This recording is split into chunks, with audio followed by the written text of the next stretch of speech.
नमस्कार दोस्तों, good morning. How are you? Hope कि सभी ठीक होंगे, सेफ होंगे, सुरक्षित होंगे।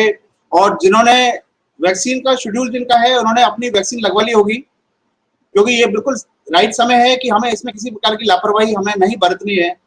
हम जिस दौर से गुजरे हैं, ये सेकंड जो पेंडेमिक का दौर था जिसमें किस तरह की भयावह स्थिति हुई थी, उसमें काफी कुछ जो रीजन था वो ये था कि अगर समय पर वैक्सीनेशन हो जाती, उसमें डेफिनेटली जो है ये एक लिमिटेशन थी कि भाई इतने पॉपुलेशन को वैक्सीनेशन करना वो पॉसिबल नहीं था।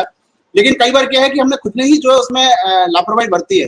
कई बार जैसे हम जिस एज ग्रुप में थे 45 टू 60 जिस एज ग्रुप में थे उसमें वैक्सीनेशन के लिए हमें बिल्कुल एलिजिबल थे और हमें वैक्सीनेशन लगवानी चाहिए थी, लेकिन हमने नहीं लगवाई। तो कहने का मतलब है कि वो जो हमने ढिलाई बरती, वो ढिलाई जो है हमारे लिए दुखदायी साबित हुई।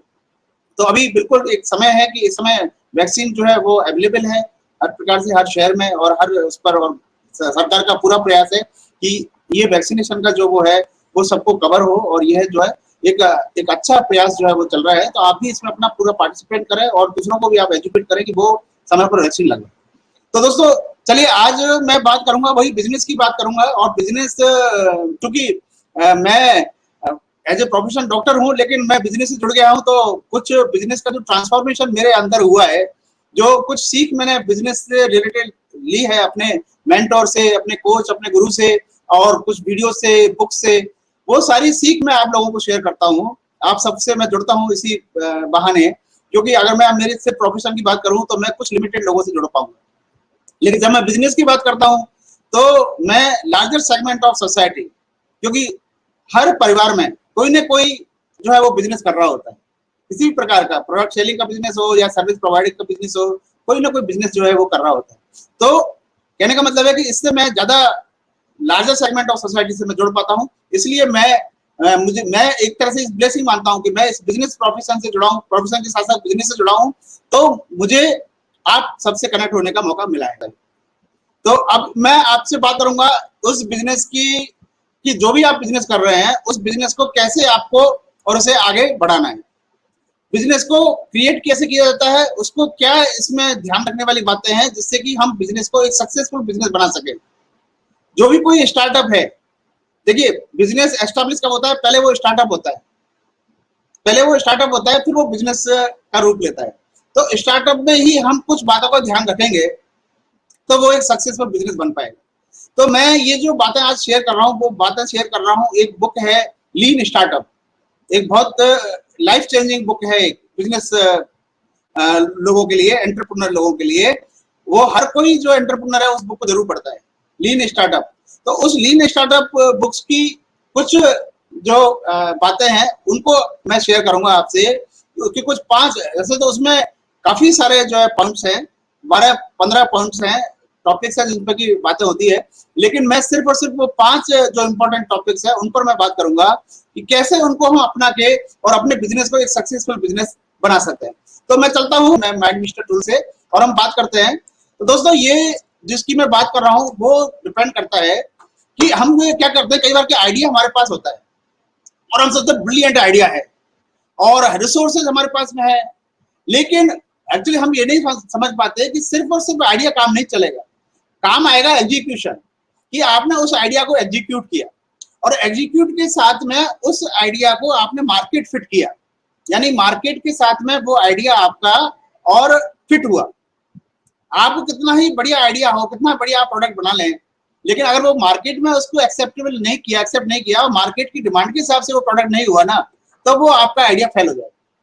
फोटो कार्ड भी यही है, फोटो कार्ड बिल्कुल ही इस प्रिंसिपल पर चलता है, लीन स्टार्टअप के प्रिंसिपल पर, कि फोटो कार्ड ने आइडिया प्रपोज किया, आइडिया के अकॉर्डिंग प्रोडक्ट बनाया, लेकिन प्रोडक्ट फिट हम कब मानेंगे उसको? जब मार्केट उसको एक्सेप्ट करे, ठीक है ना। जिनके लिए हमने प्रोडक्ट बनाया है, जैसे अनऑर्गेनाइज रिटेल सेगमेंट के लिए हमने ये प्रोडक्ट बनाया है, तो अनऑर्गेनाइज रिटेल सेगमेंट इस प्रोडक्ट को एक्सेप्ट करेगा, देन ओनली हम मानेंगे कि हमारा ये जो प्रोडक्ट है वो मार्केट फिट प्रोडक्ट है। तो दोस्तों इसमें कुछ 5 पॉइंट्स है, उनके बारे में मैं डिस्कस करूंगा। सबसे पहला पॉइंट है ये एक loop, build measure and learn का लूप। देखिए आपने एक एमवीपी प्रोडक्ट बनाया, एक मिनिमम वायबल प्रोडक्ट, यानी कि प्रोडक्ट जो कि मार्केट में टिक सके, ठीक है। देखिए जब photo card market place app बन रहा है तो इसमें हम बेसिक फीचर्स की बात कर रहे हैं, बेसिक मिनिमम फीचर्स, ऐसे फीचर्स जो कि रियल में किसी भी शॉपकीपर का बिजनेस जो है वो बढ़ा सके ऑनलाइन सेलिंग के जरिए। तो एक एमबीपी प्रोडक्ट हम बना रहे हैं, ठीक है। एमबीपी प्रोडक्ट हमने मार्केट में उतारा, अब मार्केट में उतार के हम मेजर कर रहे हैं क्वालिटेटिवली एंड क्वांटिटेटिवली कि उसकी वैलिडेट कर रहे हैं, उसको लर्निंग के जरिए वैलिडेट कर रहे हैं कि भाई ये मार्केट में कितना इसको एक्सेप्ट कर रहे हैं और उसमें क्या इंप्रूवमेंट चाहते हैं, क्या ऐसे फीचर हैं जिनको ज्यादा लोग यूज कर रहे हैं, क्या ऐसे फीचर है जिनका ज्यादा कोई यूज है नहीं, और क्या ऐसे फीचर वो और इसमें ऐड करना चाहेंगे जिन्हें हमें इसमें ऐड करना है। तो ये सारा एक मेजरमेंट हो रहा है डाटा के जरिए। किसके जरिए हो रहा है? ये डाटा के जरिए। हम डाटा ले रहे हैं, कितने जने ऑनबोर्ड हुए, कितने जनों ने उसमें प्रोडक्ट लिस्ट किए, कितने जनों की क्वेरी आई और वो क्वेरी किस प्रकार की थी, ये इससे हम लर्न कर रहे हैं। और इस लर्निंग के जरिए हम उस प्रोडक्ट को फिर उसको रीइनोवेट कर रहे हैं, उसको अपडेट कर रहे हैं। ये हमारा एक लूप है, फीडबैक लूप इसको बोलेंगे। अब देखिए, मैं यहाँ पर आपको फोटो कार्ड का एग्जाम्पल इसलिए दे रहा हूँ क्योंकि मैंने आपको पहले ही कहा था कि मैं वही टीचिंग, वही लर्निंग आपको शेयर करूंगा जो मैंने अपने बिजनेस में अपनाई है ना, मैंने अपने बिजनेस में अपनाई है। तो इसलिए मैं आपको इसका एग्जांपल आपको दे रहा हूं जिससे आप बेटर इसको समझ सके। देन अपन चलते हैं सेकंड पॉइंट पर।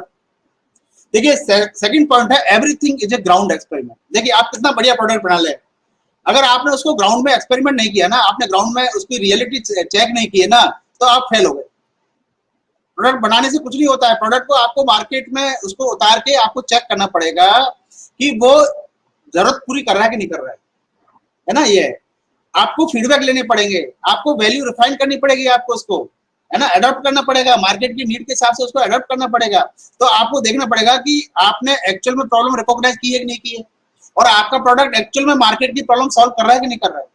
जब मैं फोटो कार्ड की बात करता हूं तो हमने ये देखा कि जो पेन एरिया है, जो पेन एरिया है सेलर का, वो है कि उन्हें कोई टेक्निकल नॉलेज नहीं है, कोई ऐसी इनको कंप्यूटर नॉलेज नहीं है, और जितने भी मार्केट प्लेस ऑलरेडी बाजार में है वो ऐसे हैं जो कि कंप्यूटर की नॉलेज इसमें जरूरी है, या फिर आपको कोई एक टेक्निकल नॉलेज वाला बंदा बिठाना पड़ेगा जो वहां पे प्रोडक्ट लिस्टिंग कर सके और उसको हैंडल कर सके, ऑर्डर वगैरह लेना करना सारा।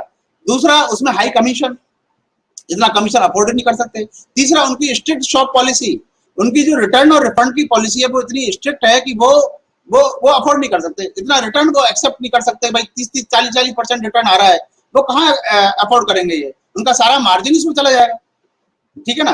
तो कहने का मतलब है वो सारा पेन एरिया हमने पहचाना और उस पेन एरिया के अकॉर्डिंग हमने सॉल्यूशन देने की कोशिश करी। तो हमें देखना पड़ेगा कि हम एक्चुअल में प्रॉब्लम सॉल्व कर रहे हैं या नहीं कर रहे हैं, ठीक है ना। ये और अगर एक्चुअल में प्रॉब्लम सॉल्व कर रहे हैं तो हम देखेंगे भाई वो ऑनबोर्ड हो रहे कि नहीं हो रहे सेलर, है ना, ये वो ऑनबोर्ड हो रहे कि नहीं हो रहे, वो एक्सेप्ट कर रहे हैं नहीं कर रहे हैं। और अगर वो एक्सेप्ट नहीं कर रहे हैं तो ऐसा क्या फीचर वो चाहते हैं, ऐसी क्या उसमें वो फंक्शनलिटी चाहते हैं जिसके कारण वो उसको एक्सेप्ट नहीं कर रहे हैं। तो ये हमारा की क्वेश्चन हम पूछकर और हम जो है ये मालूम करते हैं, और उसके अकॉर्डिंग ये ग्राउंड एक्सपेरिमेंट हुआ, उसके अकॉर्डिंग ही उसमें हम रीइनोवेट करेंगे, अपने प्रोडक्ट में रीइनोवेट करेंगे, यानी उसको और वेल डिफाइन करेंगे, उसको और फर्निश करेंगे, उसको फिनिश करेंगे, प्रोडक्ट को फिनिशिंग लाएंगे, उसमें फिनिशिंग टच देंगे, ठीक है। देन देखिए, इसमें एक इंपॉर्टेंट चीज है कि आपको जो इसमें ग्रोथ, आप इनोवेशन प्रोडक्ट आपने लॉन्च किया और आपका ग्रोथ को भी देखना पड़ेगा कि आपका बिजनेस कैसे ग्रोथ करेगा। तो बिजनेस जो ग्रोथ करेगा वो ग्रोथ इंजन होंगे, उसके ग्रोथ इंजन में क्या होंगे, आपके 3 प्रकार के ग्रोथ इंजन होते हैं जो इस बुक्स के जरिए मैंने सीखा है। स्टिकी इंजन, वायरल इंजन और पेड इंजन। स्टिकी इंजन क्या होता है? स्टिकी इंजन होता है जो आपके ऑलरेडी जो कस्टमर जो ऑनबोर्ड हो गए, जैसे कि आप फोटो कार्ड की बात करें तो ऑलरेडी जो सेलर जुड़ गए हैं, वो आपको उनके जरिए आप ग्रोथ कैसे करेंगे, रिपीट और रेफरल से, ठीक है ना। रिपीट का मतलब है कि वो आपसे जुड़े रहे, है ना, आपका सब्सक्रिप्शन है, पेड फीचर है, वो भी बोले, ठीक है, तो वो तो गया रिपीट, यानी कि सब्सक्रिप्शन जैसे मंथली होता है आपका, तो हर महीने वो आपका सब्सक्रिप्शन लें आपके फीचर्स का। या फिर वो रेफरल कैसे होगा कि वो किसी और को भी प्रपोज करे कि भैया देखो यार वो मार्केट प्लेस है, ऐप है, आप उसको ले लो यार, वो बहुत अच्छा है, उसमें किसी प्रकार का आपको कमीशन भी नहीं देना पड़ेगा, वो बिल्कुल फ्री है, और आपको कोई पेड फीचर्स लेने हैं तो आप बाद में देख लेना, पहले तो आप उसके बाद यूज तो करना शुरू करो, उससे बिजनेस तो बढ़ाओ। तो ये आपको एक स्टिक इंजन हो गया आपका ग्रोथ का, ठीक है ना। और कैसे बढ़ेगा बिजनेस आपका? Viral engine. वायरल इंजन का मतलब है कि आप जो है मार्केट में अवेयरनेस क्रिएट कर रहे हैं और आप उसके वो फीचर्स के बारे में आप बता रहे हैं जो डेफिनेटली एक पेन एरिया है ना कस्टमर का, जो क्लाइंट का पेन एरिया है उसको वो सॉल्व कर रहा है। जैसे कि हम इसमें फोकस करते हैं लोकल डिमांड एंड सप्लाई, यानी हमारा फोकस है कि शहर में जितने भी छोटे बड़े शॉपकीपर्स हैं वो जो शहर के जितने भी कस्टमर है, कंज्यूमर है, उनको सप्लाई दे, जिससे कि लोकल डिमांड और सप्लाई का एक जो है वो कंसेप्ट जो है वो फले फूले, सेल्फ रिलायंट इंडिया का कंसेप्ट फले फूले, आत्मनिर्भर भारत का कंसेप्ट फले फूले। तो ये हमारा एक वायरल ग्रोथ का, यानी कि ये मैसेज हम देना चाहते हैं जिससे कि लोग उसको समझे कि लोकल डिमांड एंड सप्लाई से कितना हम एक सेल्फ रिलायंट और इंडिया की तरफ बढ़ सकते हैं, है ना। लोकल मैन्युफैक्चरर हैं, लोकल वेंडर्स हैं, उनको बढ़ावा मिलना चाहिए, उनका बिजनेस बढ़ना चाहिए। उनका बिजनेस बढ़ेगा, शहर में उनका रेवेन्यू बढ़ेगा, क्योंकि कंज्यूमर है, कंज्यूमर को तो प्रोडक्ट लेना ही है ना, उनको तो शॉपिंग करनी ही है। तो क्यों नहीं वो अपने शहर के ही जो वेंडर हैं उनसे प्रोडक्ट लें, जिससे कि उनका बिजनेस बढ़ेगा, तो डेफिनेटली पूरे शहर का जो है वो वातावरण जो है वो इकोनॉमिकली हेल्दी होगा, इकोनॉमिकली हेल्दी हो गया। तो लोकल जो इकोनॉमी है उस पर फोकस दिया जा रहा है कि लोकल इकोनॉमी जो है वो बढ़े। दूसरा जो फोकस है वो है zero digital enterprise, zero investment digital enterprise, यानी कि डिजिटल एंटरप्राइज आप खड़ा करें, हर कोई शॉपकीपर अपने आप का एक एंटरप्राइज खड़ा करे, डिजिटल एंटरप्राइज, जो कि बिना किसी इन्वेस्टमेंट के। डिजिटल एंटरप्राइज का मतलब समझ रहे हैं आप, ऑनलाइन बिजनेस आपका डिजिटल एंटरप्राइज। तो आपका इंडिपेंडेंट बिजनेस, ऑनलाइन बिजनेस खड़ा हो, वो भी बिना किसी इन्वेस्टमेंट के, आपकी खुद की आइडेंटिटी हो, आपके स्टोर का नाम हो, आपका स्टोर का नाम जो है वो फोटो कार्ड पर चमकेगा, आपका एड्रेस, आपका सारा जो है वो, आपको खुद को ये लगेगा कि मेरा खुद का जो है ये ई कॉमर्स स्टोर है, इसमें फोटो कार्ड का कहीं नाम नहीं। इस तरह की फीलिंग जो है उसको आती है। तो ये कुछ वायरल इंजन ग्रोथ के जो है वो तरीके हैं कि किस तरह से आप मैसेज आप डिलीवर करते हैं। देन आता है पेड इंजन। अब पेड इंजन आपको पता ही है, पेड इंजन में आप एडवर्टाइजमेंट के जरिए, गूगल पर एड क्लिक के जरिए इस तरह से आप देते हैं। यहाँ पर पेड इंजन में आपको ध्यान रखना होगा लाइफ टाइम वैल्यू का, तो जितना आप पैसा खर्च कर रहे हैं ना कस्टमर एक्विजिशन में, जो कस्टमर एक्विजिशन है, कॉस्ट पर एक्विजिशन जो आ रही है, उसको आपको एलटीवी से, लाइफ टाइम वैल्यू से देखना पड़ेगा कि जो टोटल रेवेन्यू कैप्चर हो रहा है ना कस्टमर से, वो सीपीए से ज्यादा है कि नहीं, वो सीपीए से ज्यादा होना चाहिए, ये आपको देखना होगा। अगर कॉस्ट पर एक्विजिशन से ज्यादा एलटीवी नहीं है ना, तो बिजनेस आपका घाटे में जाएगा।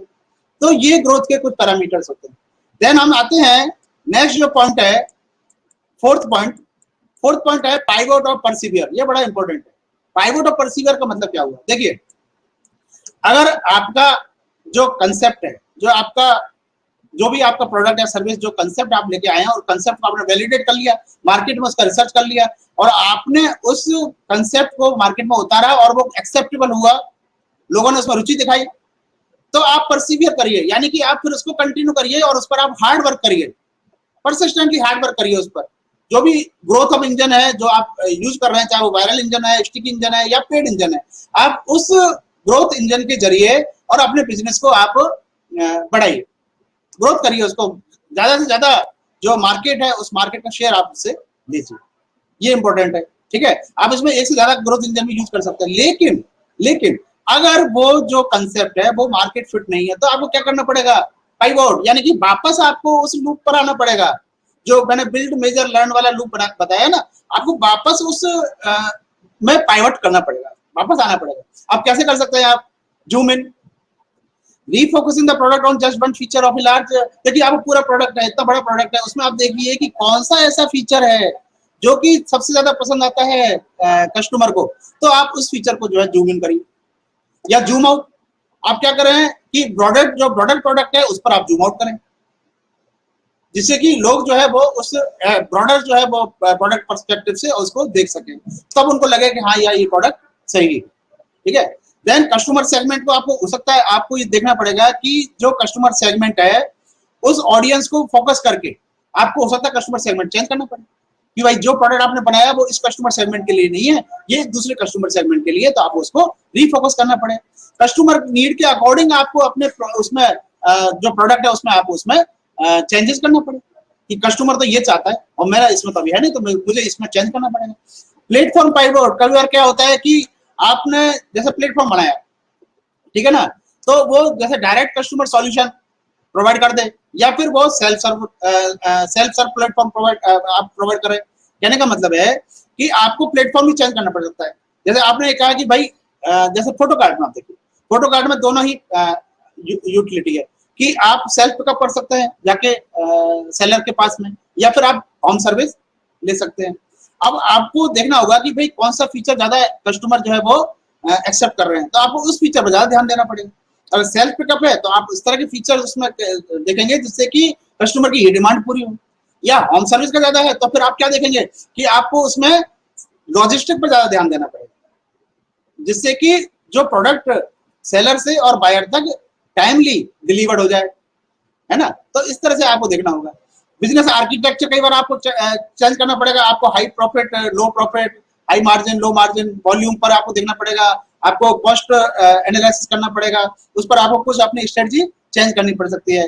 वैल्यू कैप्चर पर देखना पड़ेगा आपको कि जो आपका ये प्रोडक्ट है वो जो वैल्यू उससे क्रिएट हो रही है उसका मोनेटाइजेशन, जो रेवेन्यू मॉडल है उसमें क्या चेंजेस करना है।